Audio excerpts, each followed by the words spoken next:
It's the Joel Shit Show, featuring Joel Shit. Hi, welcome to the Joel Shit Show. I'm your host, Joel Shit. So I've got my Karl sunglasses on. You've seen karlscards.com videos. You know what I'm talking about. These are Karl sunglasses right here. I'll tell you what. So yesterday was really busy, but there's not much to really say.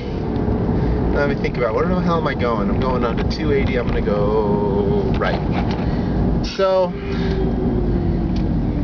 let's see, alright.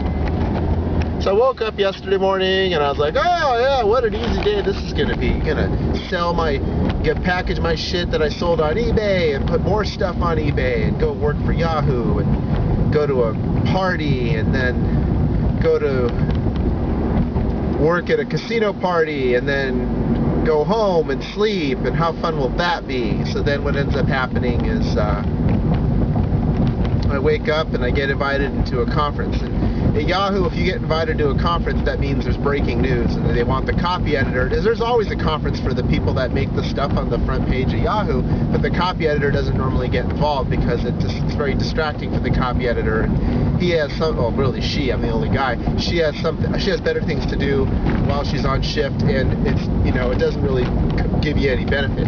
But when there's breaking news, it's more important that the copy editor be there when she is needed.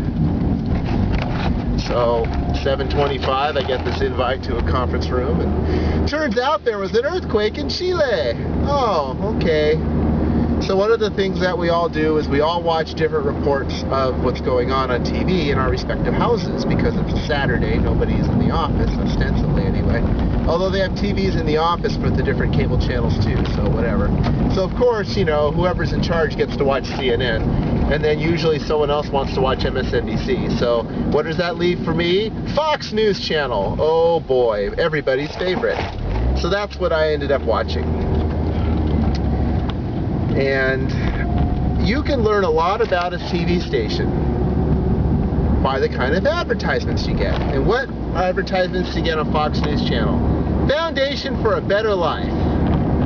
You get invest in gold. Gold! I tells you there's gold in them Bar Hills.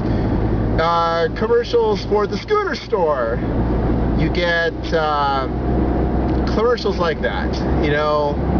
A certain conservative white agenda. Minorities are not investing in gold. Minorities are not getting scooters from the scooter store. Minorities don't use religion the way that conservative white Americans use religion. Gold! So, it was nice. It was interesting because basically whenever I would hear something, we're stopping, oh no, what's going on? Oh, there's just someone on the side of the road, big deal. Big deal, stop slowing down. That's why there's an emergency lane, so you don't have to slow down. You guys. Ugh. So, basically, whenever they would release numbers on Fox News Channel, I would basically subtract 20% and say that must be what it is. So when they said there was a 7.5 aftershock, I said, oh, it's probably a 6.0. When they said that there were 200 people dead, I said there's probably 160 dead. Like that. So,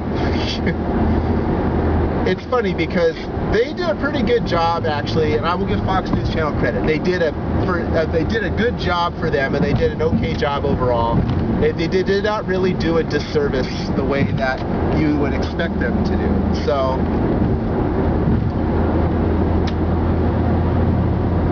I like to criticize people when someone tries to change lanes in front of them so they speed up, but it's not like they can keep the guy from doing it because there's too much space. But they speed up anyway, like it's going to change the person's mind. It doesn't work. But, I will say that I do that sometimes too. So, I guess we all suck. I guess that's the lesson here. We all suck and we all watch Fox News. That is the lesson today. So as I sit here with my Karl sunglasses on, I look back and I say, well, that was fun. So 8 hours of that. And normally there's no copy editor on after me on Saturdays. After 3 o'clock, they're on their own, making typos at will. But because of the breaking news, we had to find another copy editor. So I got a hold of some people and coordinated with them. And we're all set. I found my manager's manager found someone to take over for me, and so they had copy editor coverage and everything was great.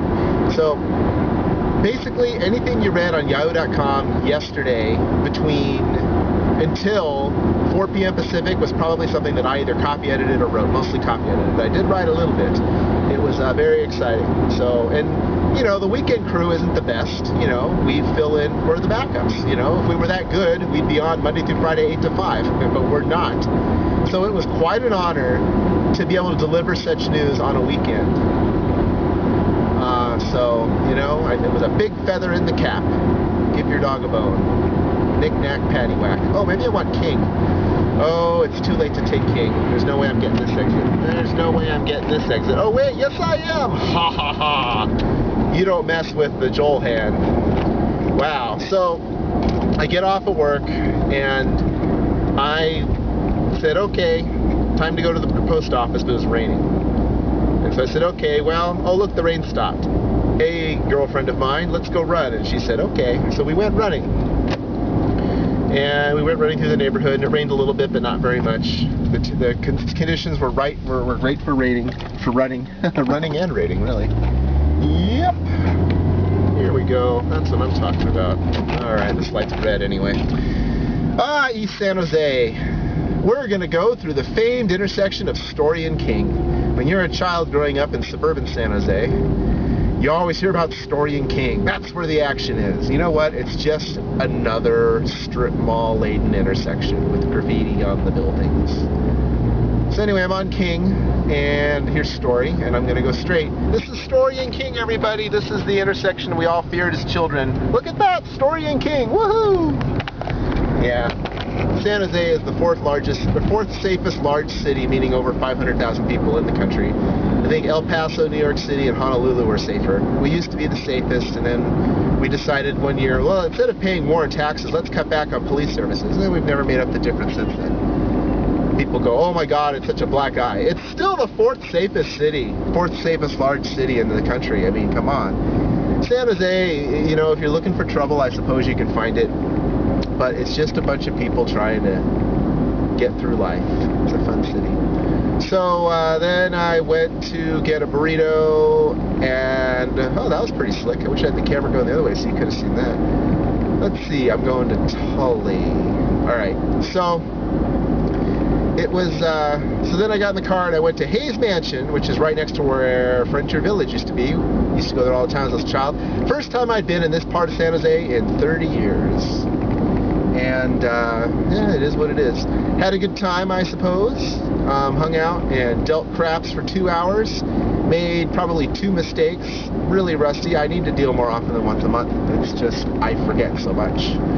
But, you know, everyone seemed to have a good time. One of the players was like, oh, well, you know, it's not Vegas. That really pissed me off, because we're supposed to replicate the Vegas experience at Aces Up. And if I make a mistake that makes you think that you're not in Vegas, then that's my bad. And that's what happened.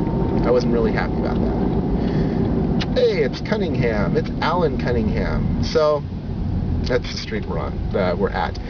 So then, so we got out early. We got out around 10-something, and then I drove home. And like I said, I managed to make the episode take a long time, but it wasn't a very exciting day. That's all the time we have for today. Visit us on the web at joelshitshow.com. Email joel at joelshitshow.com.